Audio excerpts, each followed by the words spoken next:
Hello everyone. How are you guys doing? I think I'm the first one in, so I'm gonna set up my microphone, which I think is good, the camera, and we'll get started in just 1 second. I'm trying to keep this first part short so that when the video goes up on YouTube, you don't have to wait around for 5 minutes.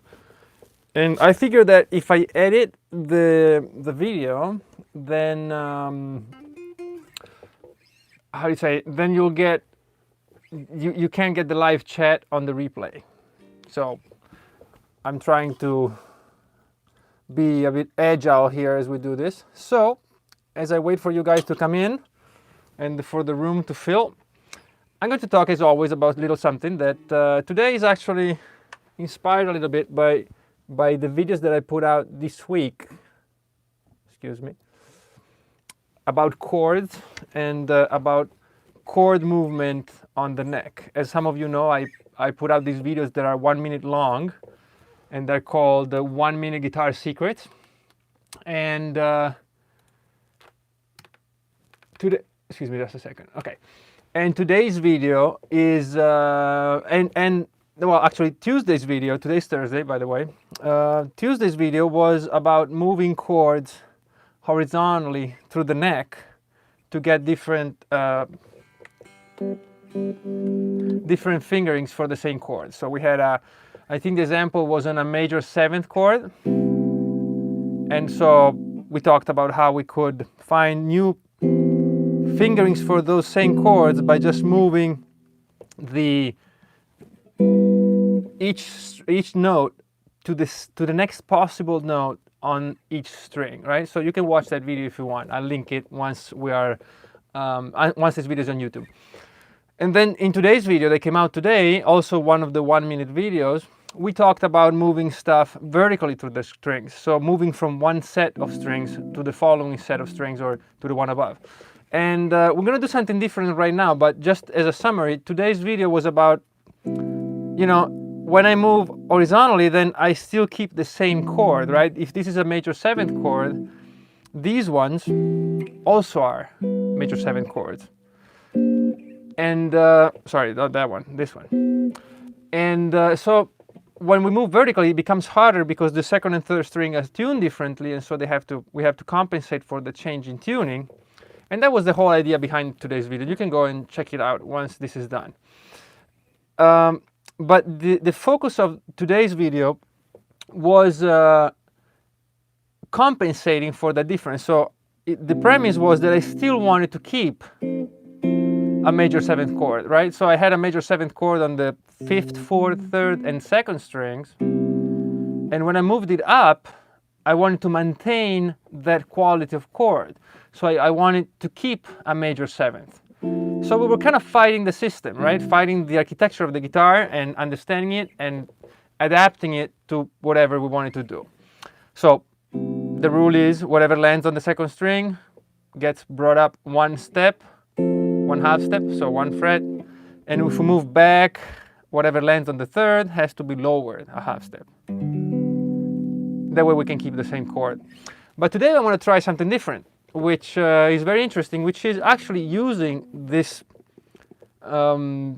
this difference in tuning between 3rd and 2nd string to figure out new chords and to use one chord position instead of compensating and getting the same chord to actually get new chords. It doesn't have to be new chords that you never heard, but really just using the same fingering to see what happens. And one very quick example and very easy is to take a major triad. So we have, right? And moving it, and you see how dissonant these things are, right? So some things work better than others, but check this out. If I have a C major chord, which is a triad, 5, 5, 5, when I move it down, it's relative minor. It's an A minor. Is there a bit of distortion? Hold on. Then maybe I can take another chord that I use often, a major 7th chord, lower it, and if I look at the notes, this is a minor 7th, a 7th chord, like a dominant, right? We can take, all kinds of stuff. And you can, the exercise would be to pick a chord, move it down, and see what chord it becomes, right? So this minor 7 flat 5 becomes a diminished. And all these diminished can be moved. We won't get into that now, but, and then you'll have other flat 7, minor 7 flat 5. So if this is a bit confusing, there are two shapes that are easier to deal with. And it's a strange thing. When I started out and somebody mentioned to me, because I couldn't figure out a chord and triads. I'm talking, I don't know, 90s. And no internet, and I couldn't really figure out. Everybody was talking. I had a couple friends who play jazz, and I'm like, well, what are you talking about? You know, I could just play chords and some bar chords, and that was it. And they were like, no, you have to know triads, and you have to be able to play augmented and diminished. But one time, this friend of mine said, well, come on, an augmented is symmetrical, the same distance, so it's C, E, and G sharp, and that's all I had. And I went home and I figured it out, right? Very easy. And I noticed how, well, he actually said it to me, so it's not like I'm a genius, but that even if you create inversions of this chord, it's always a diminished, I'm sorry, an augmented triad.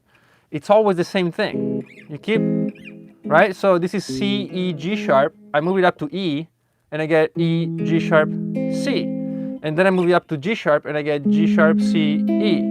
It never changes, right? All the other chords do change. I can take a C major, which is C, E, G, and then just do the same thing from E, and expect, right, same thing. And expect a C major. I'm gonna get something else.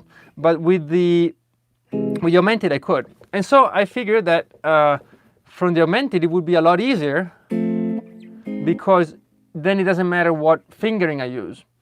If I move it down, I get a certain chord, and if I move it up, I get another one. And years later, I heard an interview by Pat Martino, who is this very good, he's an incredible jazz player. Well, jazz and more than jazz.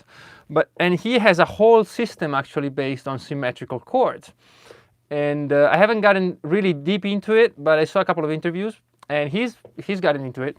And he's using augmented chords and diminished chords as a basis for pretty much the whole fretboard, right? But we're not going to get into that, but I'm going to give you an example. And if this is a bit too difficult, you know, listen back to it and maybe go back to the source, you know, check out the Pat Martino stuff. But this is actually, I came up with this kind of before then, but in a very simple way because I was probably 16 or 17 and I didn't really know anything about the guitar. But I realized that when I moved stuff down or up, it didn't sound right. And sometimes it sounded good, like major to minor. But if I played this C major in another inversion, then it didn't work, right? But I realized that the augmented chord always worked because it was symmetrical. It was always the same thing. So I would do like E augmented, and then I moved it down and realized that I had a major triad. And then I moved it down again and realized it was minor, right? And I knew that this would work everywhere. So if I inverted this, I will get another major triad and a minor. And so this helped me out a lot because I would just start exploring different chords. And like I remember doing this, major 7th to 7th. And through the years, I think I discovered, I don't know, dozens of new chord shapes just by moving a chord. Now, the reason sometimes things don't work is because just the way the guitar is built and the way chords are built. So the only thing that is truly 100% reliable is the symmetrical parts. Even with scales, it works. But, you know, the symmetrical aspects, and in this case, is augmented and diminished, these are the ones that always work. And I don't know, it's a pretty long, strange subject, and I don't want to get too deep into it because I don't know if you guys are... Oh, hello, man. How are you? So you guys are starting to come in. You saved me because I was going down the rabbit hole with this, and this might be a bit too out there for some people, I think. So yeah, if you have any questions, again, as always, I'm open to answer them. So I'll open it up to you guys if you want to ask anything. I know today that there's been quite a few problems with, I've had internet problems all day, so hopefully you'll be able to join. So I'll wait for your questions, I see people are starting to come in. And if you heard that these first 5 minutes, my strange introduction to chord movement, and you have questions, I'll be happy to go into more depth. But it's a really hard subject to tackle in 10 minutes. So I'll open it up to questions now. If you have any, please let me know and I'll answer.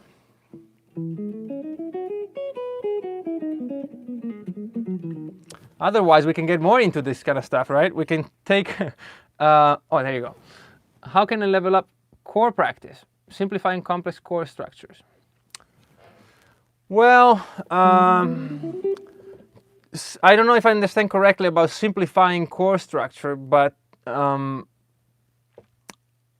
if it means understanding the function of these chords, there are two ways. One is to actually know all the theory, which can get a bit daunting in the beginning. But otherwise, you could at least, I don't know if you know how to do this, but you should have your families like completely, absolutely clear, right? Like your major, minor, dominant families. There's different schools, so maybe there are 3 or 4 families depending on who you ask, but really have a clear idea of what chords group with what other chords, right? So if you have in modern music especially, if you have like a G major, then you can see it as many things, right? You can see it as a G major 7, as a G major 6, you can see it as a G major sharp 11, major 7th. You have all these options like a 9, a 6, 9, right? All these chords, and minors can be minor 7, minor 6, minor at 9, minor 9, minor 11. So if you understand how to group all these chords, then it's a lot easier, right? Because then you can if you don't know a complex chord, you can go back and use a simpler one, right? So you can reduce it to a simpler one. So for example, if you see a chord progression that has a 13, flat 5, flat 9, you're like, well, I don't know that chord, but I know a 13th chord, maybe that will work. And it will, as long as the function is clear in your head and you're not too dependent on a melody, right? Because the melody might be using right at the time a note that's out of sync with the chord you pick. But usually, at least function-wise, you can reduce it. You could even reduce it to a simple dominant chord. The other thing is substitutions, and those become a bit more complicated because they're not apparently clear, right? So a basic substitution could be the tritone substitution, right? Where you take any dominant chord and you can use a dominant chord that starts a diminished fifth above that instead of that. So instead of a G7 to C, I could use a D flat to C, right? This in jazz is called the tritone substitution. It's called Napolitan 6th chord in classical music. If you read, treatises on harmony and theory of the late 1800s, or actually maybe even earlier 1900s, you'll see it called the Napolitan 6 because it's used an inversion. But the idea is that's a rule that once you learn it, it's really easy to use. But until you learn it, you might get caught off guard by having a dominant chord where you don't expect it, right? So that's the other thing, and I would suggest probably studying at least at some level modern theory, which is usually associated with jazz, but it's been seeping into all kinds of music actually. Even I do instrumental music, and sometimes that jazz theory is extremely useful because it adds color and variation to something that instrumental music is not as easy to maintain a certain degree of interest, right? As if you had a singer, so you kind of have to go and pick the best parts of other kinds of music as well. So I would suggest probably studying basic jazz theory and then really learning your chords. And I'm going to give you an idea, which is probably the first half of your question, excuse me, about practicing chords. When you practice chords, especially if you get one of these books, and we'll talk about books in one of these videos, but like for example, you get the Mickey Baker book, which has all these chord progressions. It's Robin Ford talks a lot about Mickey Baker, and other people as well have used it. So you get these chord progressions, and unless you really understand them, then they're just exercises, right? So what you can do is practice all these chord progressions in all different keys, right? And it seems stupid, but once you've done it, first of all, you have repeated it 12 times. And slowly all these shapes will become notes, okay? And I'm going to give you a little example. Let's say you have a music book, a guitar chord dictionary, and you open it and you go like, okay, well, today I'm going to study I don't know, a simple chord like a C6 chord, right? And you pick, there's plenty of shapes. Let's get this one, 3, 2, 2, 5, which we analyze it really quick. It's C, E, A, which is the sixth, and then E again. You might have noticed there's no fifth, so that's already one thing you can learn. I'm not talking to you specifically, I'm sure you know a lot of this stuff, but you know, anybody with any level could figure out that maybe the fifth, which is the G, is not a big deal if it's missing, right? Because I'm doing it and I'm seeing all the notes and I see there's no G. And then if I keep doing this, maybe I'll find another chord that doesn't have a fifth, and then another one. And I go like, wow, well, so the fifth is not that important. So let's take this chord, and the way I would do it is this. I play it in C, and then I go through the whole circle of fifths, okay? And you can go this way or that way. I usually go down, so basically using the circle of fourths. So I go C, F, then I go to B flat. If I can play it in two parts, I also do the open string option. And so I continue. Then there's E flat, A flat, D flat, G flat. Then I go to the natural notes. There's B, E, A. Make sure you realize here, this shape goes below the root, so I won't be able to do it here on the open string, so that's always something useful. A, I was at A? Yeah. D, G, and C. So now I practiced this chord 12 times, and I'm always saying out loud the name of the chord. And so that's the first exercise. And then the great thing about this exercise is that sometimes chords might have the root in a different place, so it's not going to be in the bass. Okay, so that's a lot better actually for practicing the control of your neck, because let's take for example a chord that oh, there's so many, but I wanted one that has the root though, right? So let's take a simple inversion. There are many more than this, but then try to keep it simple so that everybody at home can also do this. So I'm just playing a C major triad. I'm going to play it up here to get rid of the open strings, right? And it's 14 on the fourth string. That's an E, a G on the third string, 12th fret, and then a C on the 13th fret of the second. Now, the root here is the top note, like the highest. So it makes it a bit harder for me to find. You see all my intervals, because I have to search for the root on the second string, which is not maybe as well known as the others, or at least as the fourth and fifth and sixth. But also I have to look through the chord and look and find that root. Yeah. So I would do it again like this: C, F, B flat, E flat, A flat. You know, just follow the chord, D flat, G flat, and then do all the natural notes, B, E, and so on. Now, if I'm doing this a lot, I might do half going this way on the circle of fifths, the one we've done right now, and the other half of the time I would do it going up the circle of fifths. So I would do C, G, D, you know, and continue. A, I'm sorry, I said C, G, D, then I do A, E, B, G flat, right, and then D flat, etc. A flat, E flat, B flat, F, and C. Have a little lapsus there. But that's what I would do. And finally, I would find a chord that has no root, right? A chord that doesn't have a root in the shape. They're very common, especially in jazz and more modern stuff, because it is assumed that the bass player will take care of the root. And so some chords are very useful, but they do not have a visible root. You're not actually playing it. And so I like to use those because they're a bit harder to find on the neck, right? So let's say I'm using this. Actually, this comes straight out of the Mickey Baker book. It's 4, 5, 5, 7. It's a D13 chord. And there is no D here.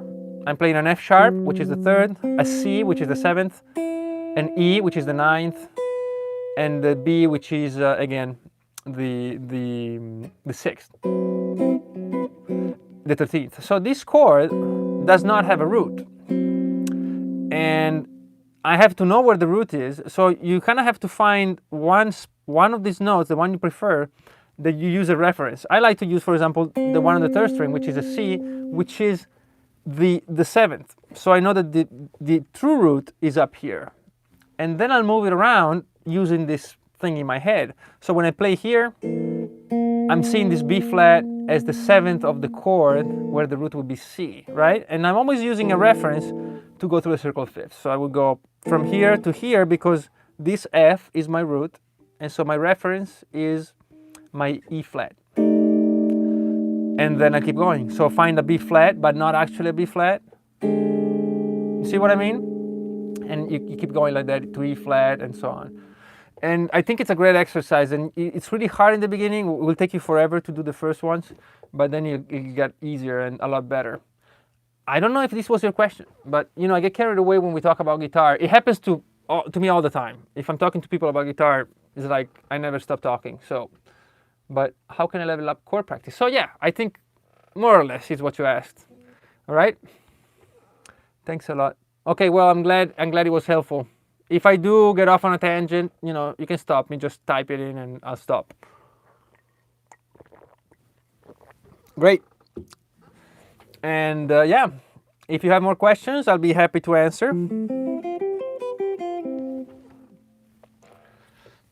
Anybody, also if you just want to say hi, you know, that's nice always to hear from you guys, if you know where you're from. If you are confined into your own houses, or you know, I know some places around the world you can walk around, but we've been stuck indoors for 2 weeks already. Oh, hello, Alberto. And Sean. All right, cool.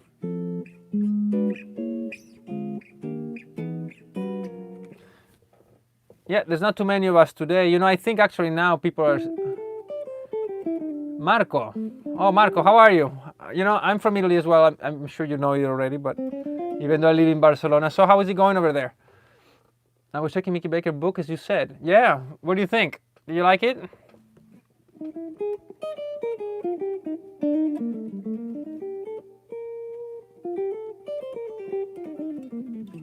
You know, and after these conversations, I think a lot of you think, unless you know already what I do, might think that I play a lot of jazz stuff. I don't play jazz at all. You know, I play rock music.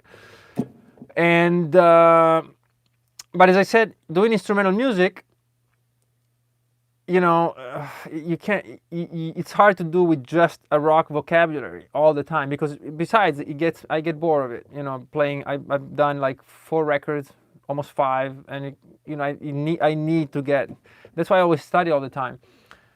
Tough times in Italy, but you make, oh, well, thanks, Marco. Well, that's why we're here, though I don't think, you know, it makes it a lot better. There's more important things.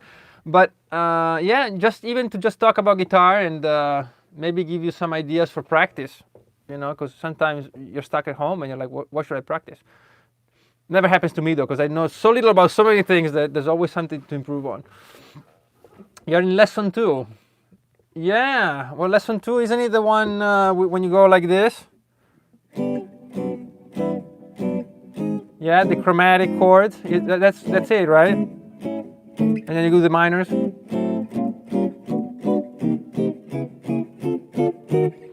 Hybrid picking. Yeah, okay, hybrid picking. Well, I think I know what you mean. I think I do. Sometimes called alternative picking. Sometimes it's called sweep picking, but for string, for scales, right? So yeah, but slowly. I know, you have to start slowly. Yes, I'm sorry. Did I play too fast? Yeah, and it gets better later, you know, but yeah, it's a very good exercise. So, going back to Sean's question, hybrid picking. As you all know, the basic technique of guitars,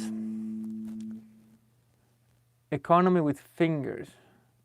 Oh, playing like, okay, so like hybrid. I'm afraid I don't do much of this. I use it a little bit sometimes when I do pentatonics.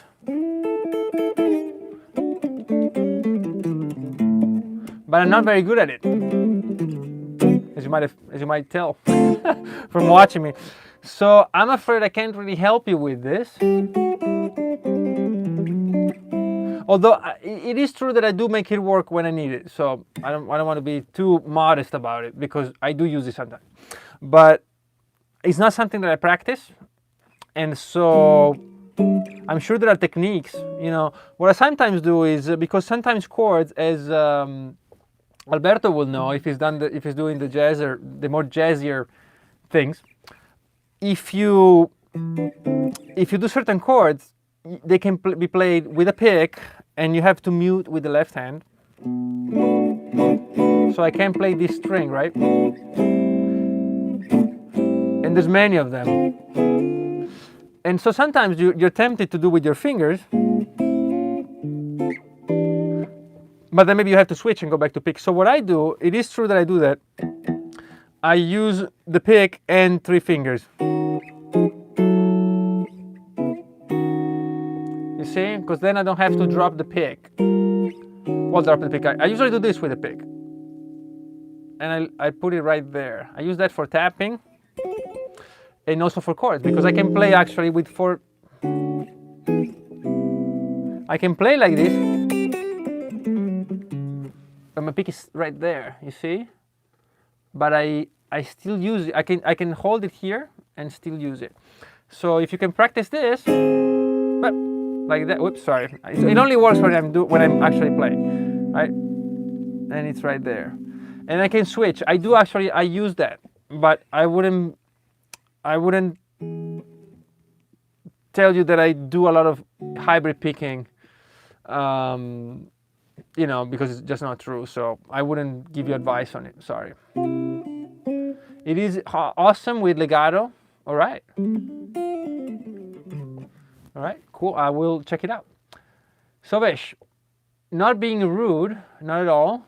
Why is that? Wait, what are you gonna ask? Can you play a Beatles song with jazz chords? No, I can't. I don't think I could right here, right now. No, not really. But if if I were to have a chord progression, like for example a simple progression like G, A, for example, then I would think of substitutions for these chords, right? And to create movement,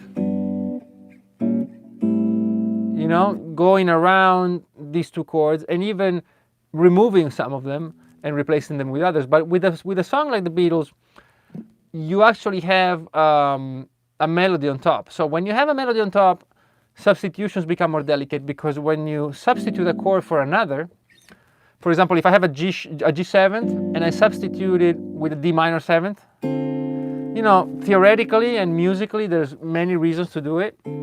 But depending on what note is the emphasis on this chord, then it might not work when I switch to a different substitution. And that's something that it takes a long time. I've dedicated myself more to rock music and to writing songs. And so I expect that you would need the same amount of dedication and work to work in a jazz setting as freely as somebody who's done other styles, So I wouldn't say that I'd be able to just substitute stuff like that. I could probably fake it. I could do it and you think, wow, he knows. But not really. I'm sorry. So yeah, but you can do it, right? I'm sure you can. You can write down all the chords of a Beatles song and then find substitutions for all of them. But this gets pretty deep, Even just studying the basics which I have actually studied the basics. Not that I don't know anything about jazz, I listen to it a lot, but I'm not a jazz guitar player, so I'm very careful to give advice on this. But it takes a long time to get those things together. But you can fake it, like I would do, at least a little bit, by being very, like I'm gonna play this. Yeah, and then you can study that, and you can make it sound like whatever you want. Like I play piano very badly, but I can play a few things by Bach or something, and I can make you believe that I know how to play the piano. But then if you ask me to play something else, then I would have trouble, Yeah, that's what I'm saying. Jazz chords working in rock. Yeah. But there's no such thing as a jazz chord. Chords are chords, these are just sounds. So, some chord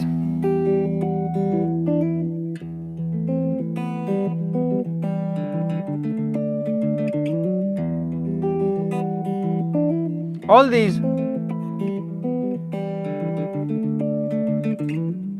except for one harmonic that never works on this guitar with this pickup, those chords can be seen as very simple, but if you write it down on paper, they can be seen as complex, and they will have strange names, but they don't sound jazzy.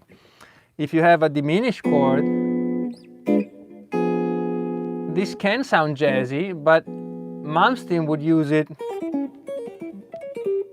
and then it doesn't sound jazzy anymore. So what I'm saying is, you can implement chords and sounds from jazz, but I think it's the wrong wording for it. The idea is, well, I'm tired of major and minor, right? So I'm bringing in chords from more complex styles of music, and that's what we're doing. But they're not jazz. I mean, jazz people play seventh chords and major chords and sixth chords, and we've been using them in rock forever.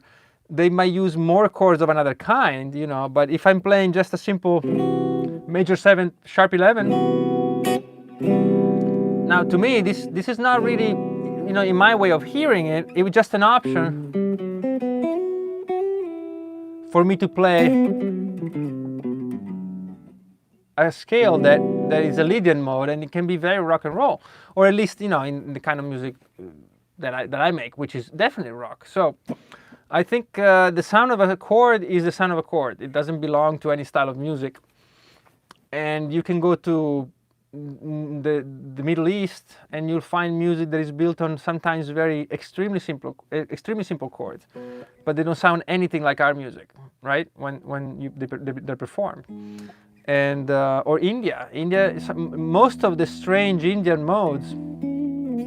I studied with a guru when I was in India with a sitar, and a lot of the stuff I was like, okay, give me more, because I know all these scales that to them they thought they were very specific to their style of music, but there were a lot of them were just modes of the major scale. A lot of Dorian, there was a lot of Lydian, there was a lot of, and sometimes a few modes of other scales, like they use a few things from harmonic minor and melodic minor. But you see what I mean? A lot of things. Or you go to China,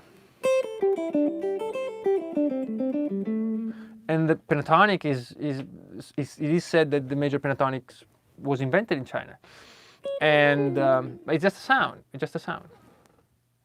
Oh, great! You play sitar. Well, then you know, right? You know that there's a lot of the scales are similar, right? Well, I am envious then, because I love classical Indian music, and I am ignorant as far as playing it, but I am quite familiar with players and with the music itself. So yeah, but you see what I mean then, right? You play these strange scales that you actually have no, you know, it's not like they belong to Indian music. It's the same as they don't belong to instrumental rock, right? You can play Lydian, right? We can all play Lydian. So jazz chords are the same thing. So unless you really enjoy jazz and you want to play jazz, you can just look at the sound of jazz chords and see what they sound like. Now, while we're at this, one thing I would do, if I studied a jazz chord, if you want to call it that, I would just call it a chord. But if I study a chord, I want to figure out its function, as we talked about before. So if I see a 13th chord or whatever it is, I want to know the function and if it fits in the scales that I usually use. So some chords do not fit major, minor, you know, those kind of scales. And so you do need to associate this chord with this scale, right? Otherwise you won't be able to use it. But other than that, I wouldn't worry too much if it's jazz or not.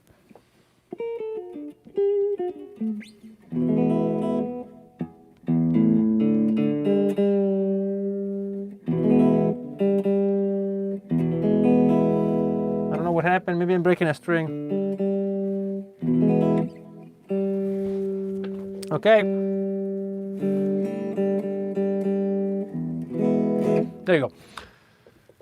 So, yeah. You guys want to talk about anything specific? Please let me know.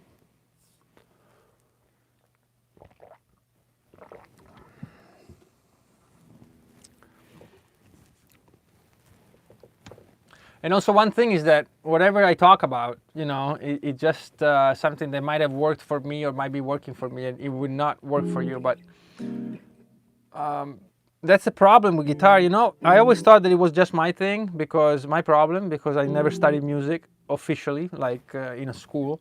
But then by talking to, you know, professional musicians and people who are really, you know, not professional musicians, but people who have dedicated themselves to the actual learning of music. And so they might not even be performers, they're just teachers, you know, they're just people of academics.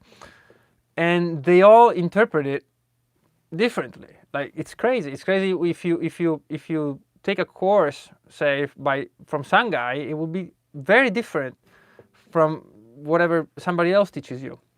And so in the end, I think the best you can do is really play a lot, because all these people, they all have that in common. People who are very good, they play a lot, and they absorb it all, and they can understand each other, but eventually they'll figure out their own system, right? And so everything you study can fit into that system, but it's really hard for somebody to say, here's how you do it, because it doesn't work. And that's why I only do, or mainly, I mean, this stuff is free, of course, but I only take on a few students, actual students, and it's all different. You know, every time you have a student, it's a different lesson, absolutely 100%, because just the way they fit the information together like a puzzle. It's crazy. So I wouldn't worry too much about anything. I would just worry about having the basics, right? All the scales, all the modes, all the chords. You have to have that, and then you just interpret. Been playing Indian classical since I was a kid. Now you're nervous about venturing into Western music because it is so different, yet the same. Yeah, well, it is true. I think you have an advantage in the sense that the theory, and not the theory, but for what I understand of it, in Indian classical music reminds me a little bit of flamenco guitar, right? You have codified and defined systems, right? There's like in flamenco, there's bulería, there's alegría, and these things they're open to interpretation, but they're kind of like jazz standards. You have rules set aside for them, and I think those rules you have in Indian classical music are a lot more complex than, for example, Western music as far as rock or blues. You have that advantage. Like, understanding the basics is going to be easier. I mean, the blues can be reduced to very simple theory, but it's very effective. So, you know, you can actually play just 1, 4, 5. They're all 7th chords, and that's really all you do, and you can still have absolutely 100% legitimate sounding blues. And so I think you'll do fine, you know. And then when you get into more complex music, you know, you get into fusion and jazz, of course, even some rock music, you know, Queen and these bands who are more complex. But I don't think it would be a big problem. The thing that might drive you nuts a little bit is that there's not a lot of respect for anything in this kind of music. Like, a lot of times you do things because they sound good, and that might be different from a very traditional approach such as Indian classical music or flamenco, for example. Like, when people start to veer off from it, they actually have problems sometimes. Like Paco de Lucia, he invented many things in flamenco, and he had a hard time in the beginning because people were like, well, you're not legit, you're not doing the correct flamenco thing. So, but other than that, it's liberating, right? Because you can play rock any way you want. Any way you want. You can just buy the best 50 rock records, and they're all completely different one from the other. So, yeah, well, welcome to the club. You know, rock and roll is great.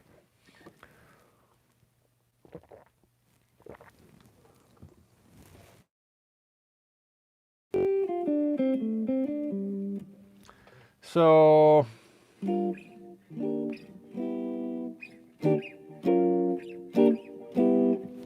if you have any more questions, otherwise we can have a short one today. Ray, what's up? Any questions?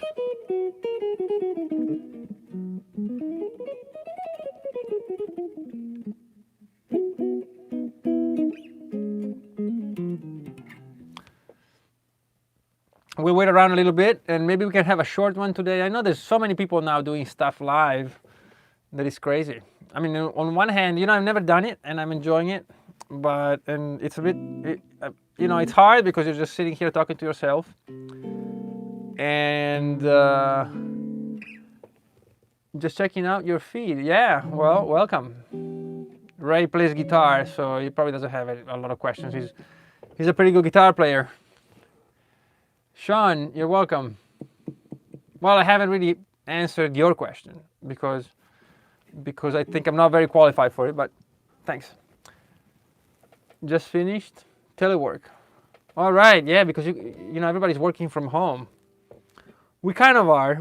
It hasn't hit us too bad, Oh, yeah, I'm great, Alex. How are you doing? But people who have like gyms and that's hard. That's hard. For us it's easy because I have a little music school and we can do stuff online. So it's not been too bad for us. And I have a guitar at home, well, a couple guitars, and so I can always play and practice and write music, and a piano. So yeah. So I'm sure it must be boring and stressful for some people, but it hasn't been too bad for us, and we're healthy, so that's the main thing. Well, that's great to hear, Alex. And so, if you need, now it would be a good time to study a very specific thing, right? Because sometimes we have more hours than we normally do. So maybe it would be good, like we were talking about chords, because you had a question about chords. So now would be a good time to get a chord book and go do all of it. And chord books are really easy to work on because they start here, they end there, and that's all the chords you need, right? Basically. And you can measure it. You can go like, okay, I'm going to do 2 pages a day, and I'm going to be quarantined for 2 weeks. So that's, whatever, I don't know how many chords are in a page, but you can do maybe 100 chords, right? And that's something you have forever. And it's better sometimes to do that than to just play. Playing is the best thing, but if you need to improve or to add it to your knowledge, it's very good to do something that's finite. Not going like, I want to know all the scales. Just go like, okay, I'm going to learn all the modes of the harmonic minor. And so I divide that. There's 12 modes. I'm taking 3 weeks, right? So that's basically a couple of days per mode. And yeah, so that's how it works. Just missing family. Yeah, I know. Yeah, well, my family is in Milan, and thankfully they're doing good. And yeah, because Milan is, as you might have heard. But yeah, so I know it's hard, but hey, nowadays we have Skype and FaceTime and WhatsApp. We have video calls. You can send photos, I mean, this is, I'm not diminishing it, but it is nothing compared to what people have to go through just, I don't know, 20 years ago, or maybe even 15 years ago. I remember the first video calls, they were shit. So, trying to be positive and make video calls, conference calls, and, it will be over soon, hopefully. I don't know. As you said before, developing a good ear and practicing with good technique is so important. Raymond, yes, actually the ear thing is the most important thing, and the thing that people want to hear about the least. That's my experience. They want to go fast and they want to know scales, but without your ear, because you know what, you can have great ear and you don't need scales because you'll know what you want to play. But if you have all the scales in the world and you have no ear, you won't know what to do with them. And I keep saying this to everyone, and I do it myself. I always and periodically I go back and always work on my ear, and I go in waves. So I don't get too stressed out. But I go like months at a time where I just need to. Okay, I can't sing all my diminished something chords because it's the strange intervals. Well, that's what I'm gonna do, and I can't stress it enough. The ear is everything, and the way you do this, because sometimes people say, well, I don't need my ear because I know my positions. Well, the great thing you can do to realize you do need it is to improvise with people. And if you find somebody who's really good with the guitar, you notice how all their improvisations sound like music. And sometimes our improvisations don't sound like music. They sound like scales up and down. That's what happened to me when I started out, and I said, this is I thought everybody played like me, like badly, because not a lot of people attain that level of ear control and coordination of the ear with the hands. But when I did meet a few people who were really good, then, you know, my whole world came down, because I thought I knew how to play. And I knew how to play, I knew how to move my fingers, but I didn't know how to play music. It wasn't music, it was guitar. You know, my focus was on the guitar because that's all I knew. And then I realized it, and I can't, you know, I keep telling people, and sometimes people don't want to hear it. But yeah, so that's my advice. And Sean, chord inversions routine. Well, that's a bit easier, right, to answer. My suggestion would be to start with major, minor, diminished, augmented, the triads. And there are many ways to do it. One way to do it is to start with one, and then go like, okay, well, this is a root position. Josh Smith, yeah. Yeah, well, you know, everyone, just get together with people. There's so many great people, great player, and you go like, shit, you know. And that's always good to find somebody who plays better. But anyway, inversions, I would probably go, there are two ways. Well, there are many ways. One way is the easiest one to remember. You go to the root position, and you find that root position everywhere, right? So you go like, okay, this is my C. Maybe you can do octaves of it. And then start familiarizing yourself, which in your case, I think you have pretty advanced questions, so this might not apply to you. But when you move down a set of strings, you realize, well, now we have to worry about the second string, which is tuned differently, so we'll take care of that and of that. What did I play? Yeah, C. And that's your root position. Then you move up to the next, so it will be, of course, C, E, G becomes E, G, C. And you do the same thing, always mindful of, right, compensating for that second string, and you do the same thing. One other way to do it is to find all possible inversions or root positions, like starting from the bottom. This is something, Mick Goodrick does that, and that's where I got it from, and it's really useful. So if I'm in C, the very first, it doesn't matter, to me it doesn't matter if it's an inversion, because I'm finding all of them everywhere, right? So the first thing I find that is relatable to C major is G, C, E. This E here will not give me a chord position. It will give me an arpeggio, because I can play like this, but it will not give me a position. So the first position available is this C here, this G. 3, 3, 2. And there's only one spot on the neck where I can play this inversion or root position. In this case, it's an inversion, but this chord, this triad, there's only one place I can play it with these exact notes. This low G, this middle C, and this E, okay? So that's done. Now I'm thinking, okay, well, the next possible thing would be this sound, this C, C, E, G. All right, I play it, it's a root position. And I'm thinking, is there any other way that I can play this with this exact octave distribution? And it would be this, right? It's the same sound. So there's only two of these on the neck. And then I go up and I go to this E, G, C, and I think, how many times can I play this? And I find that I have 3 options to do it. And then you keep going. You keep going up, up, up. When you finish this string, you start on the 5th. You know, if the highest possible thing here is C, E, G, I can find this here. I can find it here. I don't know. And I can find it here.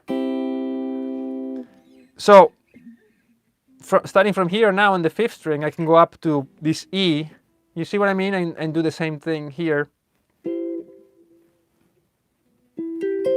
And start from this E here, this E here. See what I mean?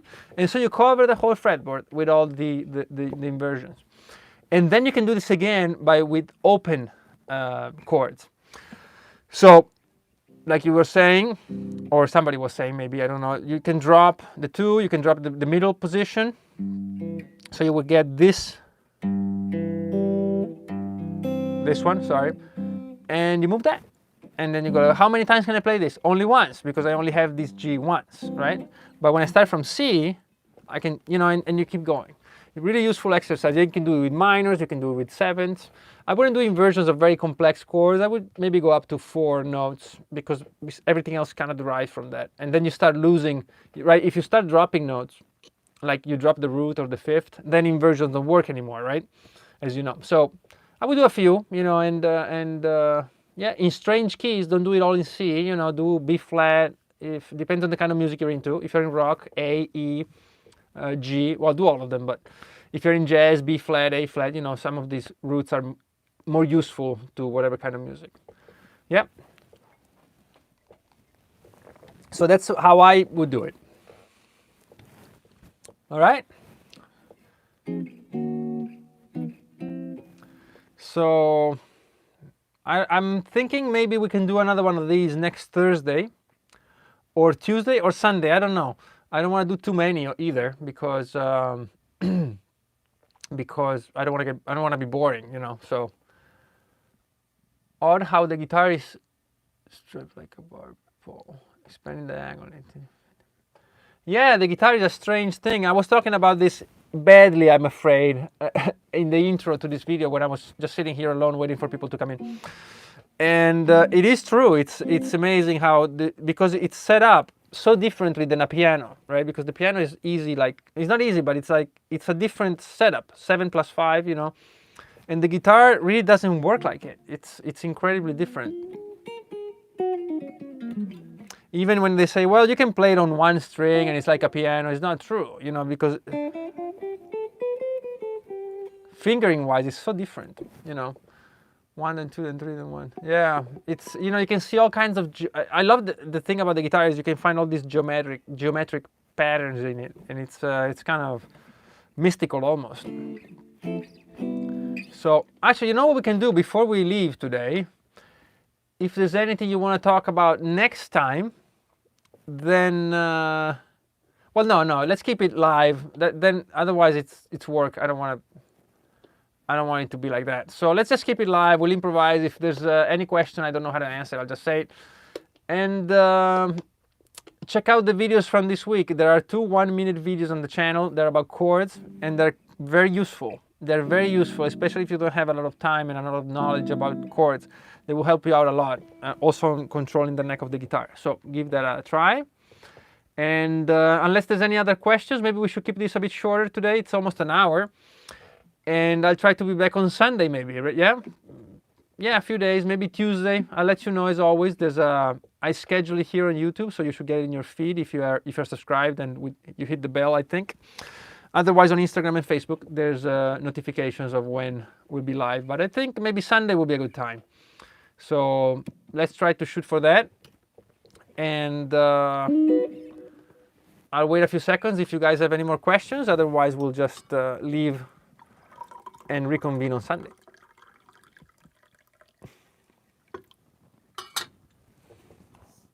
So hopefully today's video came out all right. I'm a bit tired, but you know, I'm not complaining.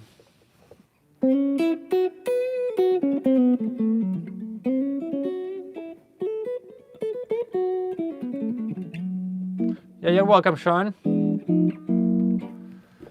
So, yeah, well, you're welcome, everyone. And maybe we should just leave and meet again on Sunday. So, usual time, 6:30, my time, which is, again, 1:30 p.m. for New York, 10:30 for LA. And if you're in Asia, then it will be later in the afternoon, maybe hopefully not too late. All right, so see you soon.